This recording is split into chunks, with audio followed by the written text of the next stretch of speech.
Na aula passada,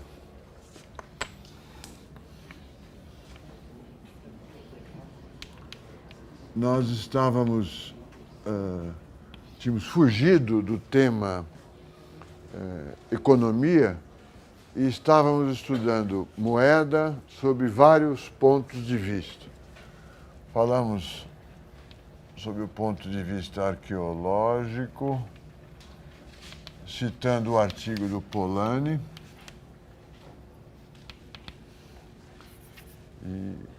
que mostrava que a moeda se converte num objeto único, um instrumento único nas sociedades primitivas, quando ela é unidade de conta.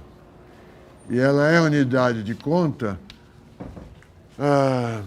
naquelas sociedades que dependiam para a sobrevivência da manutenção de estoques de produtos alimentares, impérios do Extremo Oriente, despóticos, onde o imperador e o sacerdote determinavam o que deveria ser produzido, quanto deveria ser consumido por cada um e o que iria para o estoque.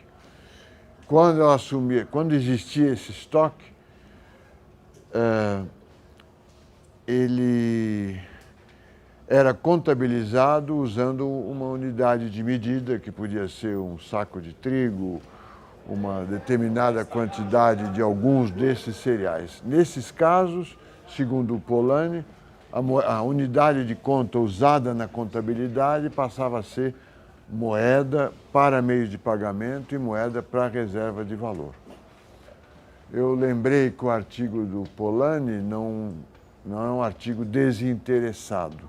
Ele está mostrando que a origem arqueológica da moeda, ou a origem da moeda nas sociedades primitivas, é uma origem, ela começa como unidade de conta e não é uma economia de mercado. É isso que são duas afirmações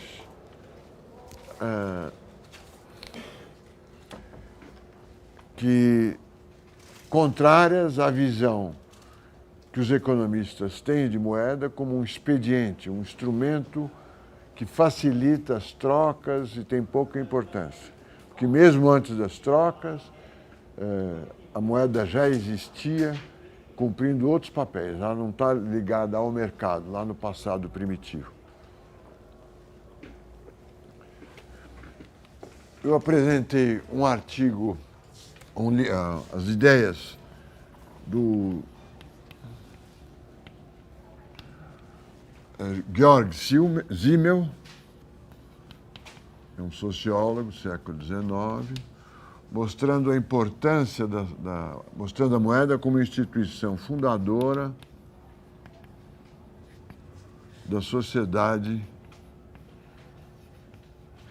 de indivíduos.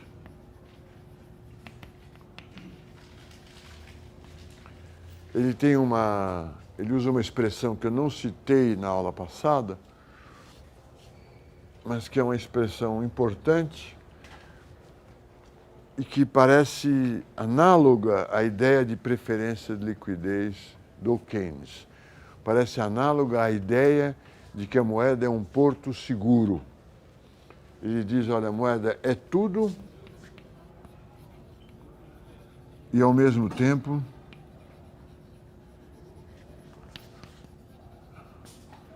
não é nada.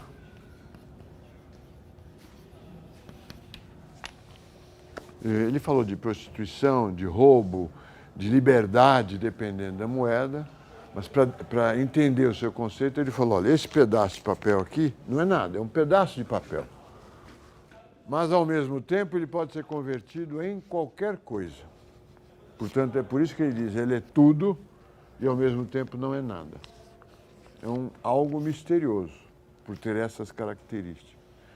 Quando nós estamos no mundo do ouro, ele também é tudo, ele pode ser trocado por qualquer coisa, só que não podemos dizer que ele não é nada. Ele é uma coisa valiosa, o ouro. Agora, a pergunta é por que o ouro é valioso? Porque tem pouco, mas diamantes também tem pouco, no exemplo do Samuelson, se gravarmos o hino nacional na cabeça de um alfinete, é extremamente raro e não tem valor nenhum. Por que o ouro é valioso? Também é um dado, é uma preferência injustificada, permanente nas sociedades humanas desde sempre, desde os faraós. Porque brilha. Alguém poderia dizer, não, mas tem uso industrial e é raro. Mas tem outros produtos raros que têm uso industrial. Outros poderiam argumentar, porque não enferruja. Mas, então seria aço inoxidável. Mesmo no mundo do ouro, o ouro é tudo, mas eu poderia dizer que também não é nada, né, que possa ser trocada por tudo. No final da aula, eu apresentei o que eu chamei de visão antropológica,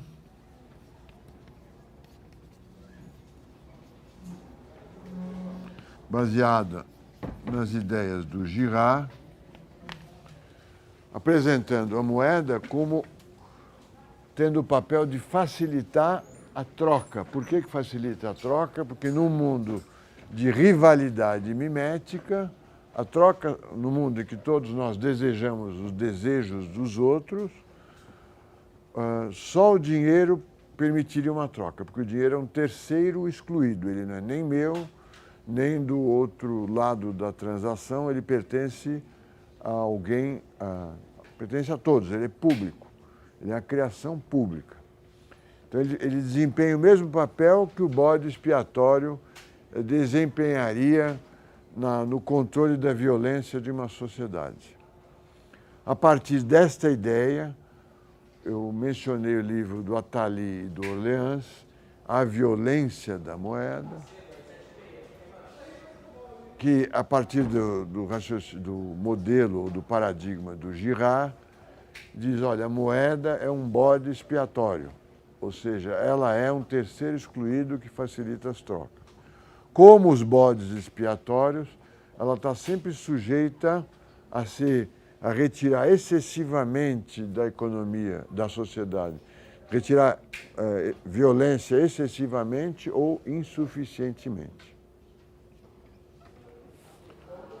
Transportando essa ideia para as nossas questões monetárias, o dinheiro estaria sempre submetido teria um equilíbrio muito pouco estável, ou não teria equilíbrio, estaria sempre submetido ou a um excesso de amor por ele, que seria a deflação, a consideração de que o dinheiro é muito importante, o dinheiro é estável, o dinheiro é tudo e não é nada, haveria um excesso a demanda por dinheiro seria forte e predominante, esse seria o mundo da deflação. Porque o dinheiro é valioso, o preço do dinheiro é cada vez mais valioso, né? O preço do dinheiro estaria subindo. Se o preço do dinheiro está subindo, as outras coisas estão ficando mais baratas quando expressam em dinheiro, estão vivendo num mundo de deflação. No caso, a outra tendência permanente que ameaça a estabilidade da moeda é a inflação. Se ela retira pouca violência, se ela não é um objeto de desejo muito desejado, é uma moeda, então, submetida à inflação. Nesse livro, A Violência da Moeda, ele imagina dois sistemas monetários. Um sistema monetário onde o Banco Central garante a liquidez dos bancos permanentemente. É um sistema monetário onde é difícil o banco quebrar. Nesse sistema, o dinheiro retira pouca violência. Ele não é uma coisa muito desejada. É um sistema submetido à inflação. Eu não sei se eu concordo com as ideias dele, mas eu estou expondo quais são essas ideias. Quando ele fala um sistema monetário onde o Banco Central garante a solvência dos bancos, onde as empresas não quebram frequentemente, ele está pensando no período 45-80, ou seja, no período dourado, vamos dizer assim, do keynesianismo e da economia capitalista. E ele está contrapondo esse sistema bancário, monetário, financeiro, com um novo que aparece após os anos 80, que é o sistema financeiro que dá origem que vem junto com a globalização financeira, onde os bancos quebram, onde a preocupação com a inflação é muito grande, onde a finalização de uma transação é ter dinheiro líquido e não confiar na solvência dos bancos. De fato, o regime bancário mudou, vamos dizer, antes de 80 e depois de 80. Antes de 80, no Brasil, por exemplo, a entrada o serviço bancário, que era e é uma concessão de um serviço público, tinha um número limitado de bancos. Para abrir um banco, você precisava comprar a carta patente, comprar o direito de ser banco de um outro banco que já existisse. Para um banco estrangeiro entrar no Brasil, ele precisava, o país de onde esse banco, da origem desse banco, precisava autorizar que um banco brasileiro abrisse um banco no país do banco que está querendo entrar no Brasil. Quer dizer, se o JP Morgan quer abrir um banco no Brasil, ele precisaria negociar com um banco brasileiro que estivesse disposto a abrir um banco em Nova York ou nos Estados Unidos. Era um mercado fechado. E os bancos não quebravam. A prática do Banco Central não deixava o banco quebrar. Então, você, ao depositar dinheiro num banco, qualquer um de nós não perguntávamos se banco é sólido, todos os bancos eram sólidos. Na época, nós tínhamos, antes de 80, o Brasil tinha no máximo 100 bancos. E a carta patente de um banco era algo muito valioso. Era como um direito de ingresso num clube de elite. Era como se fosse um cartório. Não é? Depois de 80, particularmente depois de 94, tanto no Brasil quanto no mundo, houve um movimento de liberalização do mercado financeiro. Fim das regulamentações e abertura da competição. Para criar um banco, bastava que você tivesse capital. No início, um capital não muito expressivo. O Banco Mundial, o Brasil estava sob a crise da dívida externa, portanto ninguém prestava dinheiro para o Brasil, havia uma carência de dólares muito grande depois de 1982 e até 1994. O Banco Mundial fazia empréstimos que ele chamava empréstimos de política econômica. Ele emprestava dinheiro para alguns países, para o Brasil, por exemplo, se o Brasil adotasse uma política que ele, Banco Mundial, considerasse correta.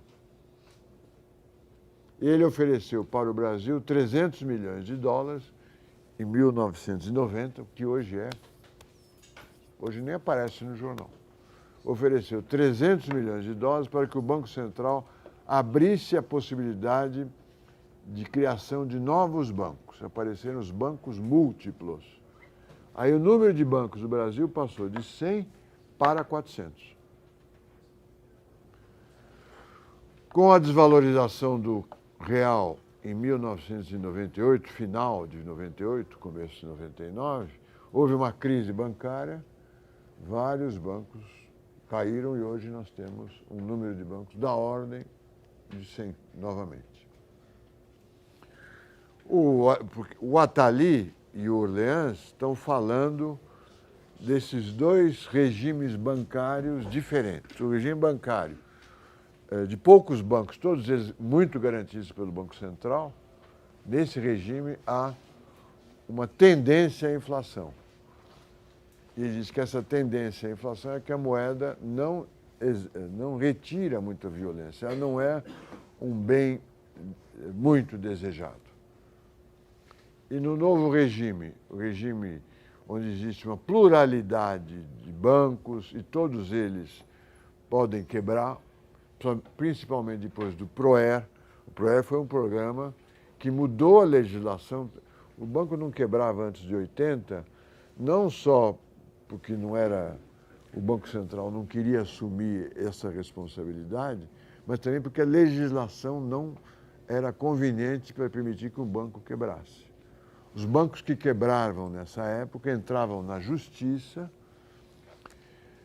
o processo judicial demorava muito. Quando encerrava a liquidação do banco, os acionistas do banco estavam riquíssimos, eu já explico o porquê, e o Banco Central podia ser acusado de ter feito uma intervenção indevida. Com a mudança da legislação a partir do PROER, que é em 94, 95, a legislação passa a punir os acionistas dos bancos diretamente e a intervenção e liquidação de um banco passa a ser possível. Então, quebraram nessa época bancos antigos e considerados sólidos. O Banco Nacional, da família Magalhães Pinto, o Bamerindos, são os dois mais importantes. E os seus clientes, os seus depositantes, perderam os depósitos que lá tinham. Certo? Hoje, um cliente brasileiro, ele analisa em que banco ele vai pôr o dinheiro. Né? Porque ele sabe que os bancos podem quebrar, tanto no Brasil quanto no mundo. Ele acha que esse regime, o regime que nós estamos vivendo, o dinheiro é mais importante, o dinheiro líquido, o dinheiro sem risco, quer dizer, o dinheiro, o depósito do banco, o dinheiro mesmo, é mais importante, é mais significativo como um porto seguro de todas as incertezas da economia, por isso ele é mais desejado e por isso haveria uma tendência à deflação. Na aula de hoje, ainda no tema o que é moeda,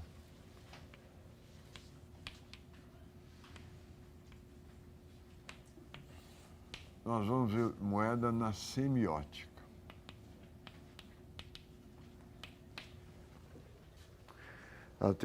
Essa exposição tem uma parte formal, que eu vou explicar rapidamente, e depois uma parte menos formal, que eu acho que é mais esclarecedora. Semiótica é a teoria que tenta estender os signos. O signo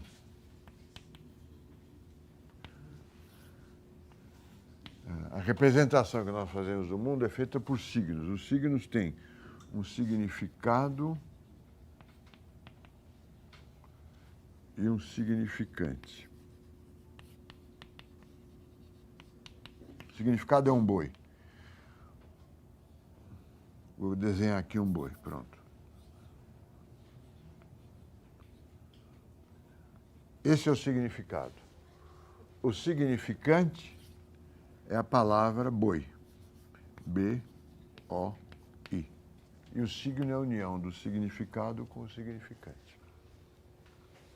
Um pouco complicado, né? Mas é uma área de conhecimento que teve um grande desenvolvimento a partir da linguística ou junto com a linguística, e muito interessante.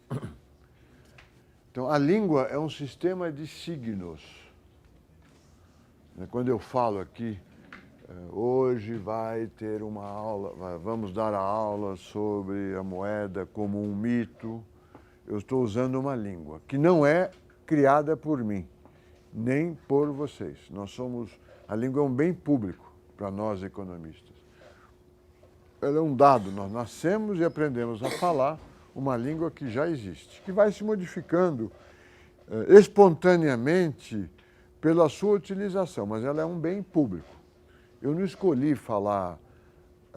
chamar a moeda de mito. Eu não poderia ter escolhido isoladamente. Vocês precisam saber, para nos comunicarmos, nós precisamos entender o que é moeda, né? Quando eu falo moeda, liga um signo, na compreensão de vocês.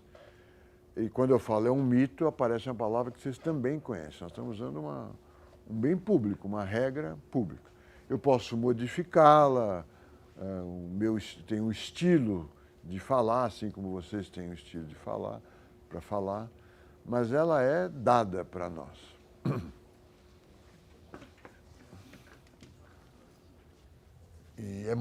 E muda com o tempo, ela é viva, né? Apesar da gramática, das regras, ela é uma organização, uma instituição pública e viva.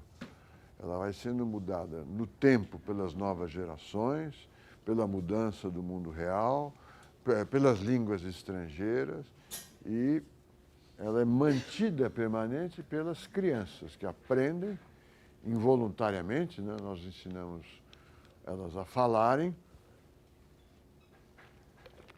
e aí sua vida é prolongada. Uma língua morta é que não tem crianças aprendendo essa língua, morta ou moribunda, né? Uma língua em que só é falada por elites ou é só ensinada na escola, é uma língua que deixará de ser usada rapidamente, né? Há uma previsão de um decréscimo rápido e assustador do número de línguas que se fala no mundo, porque há populações primitivas que estão ficando muito pequenas, estão em contato com outras civilizações e a língua delas vai desaparecendo. Muito bem. Em semiótica chama-se mito a língua de uma língua, a língua da língua. Ou, se quiserem, o signo de um signo.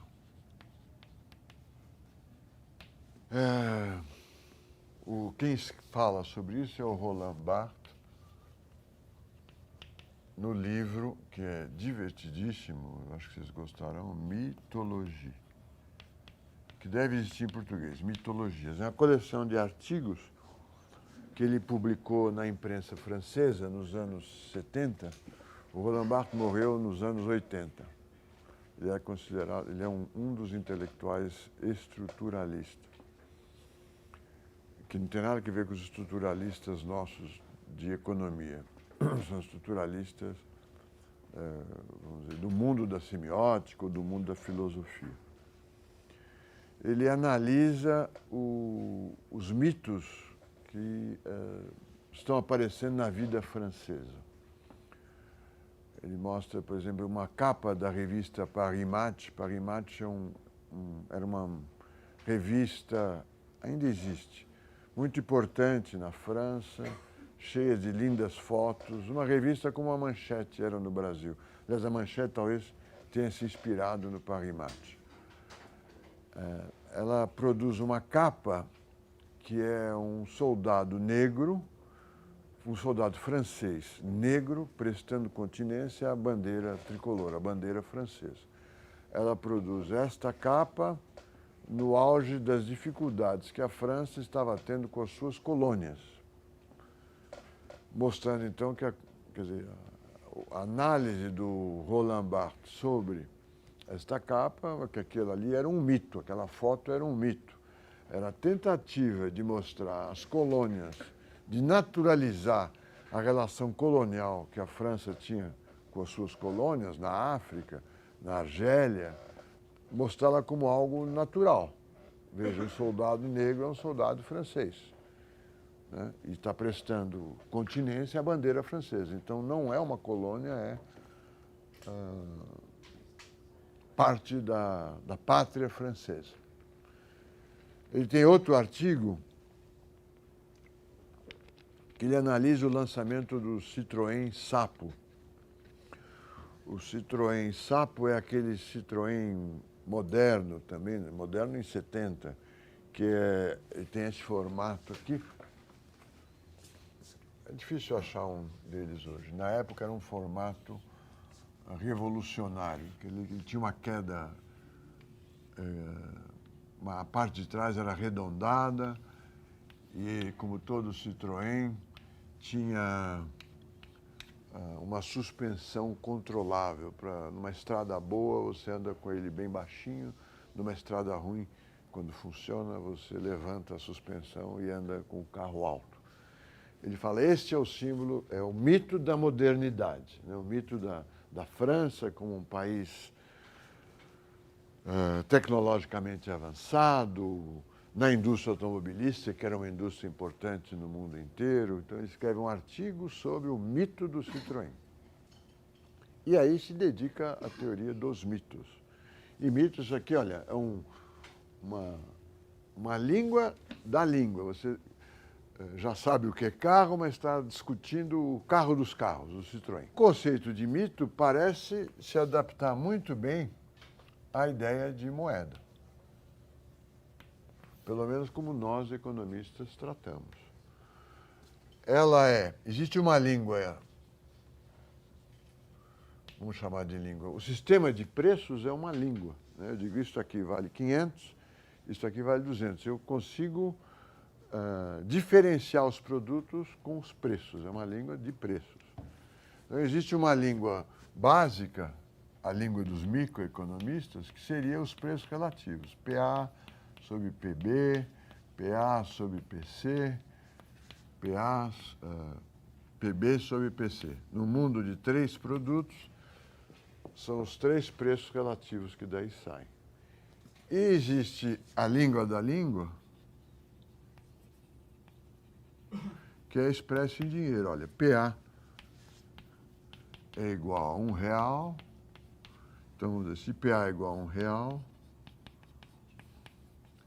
PB é, por exemplo, igual a 50 centavos de real, PC é igual a R$2, por exemplo.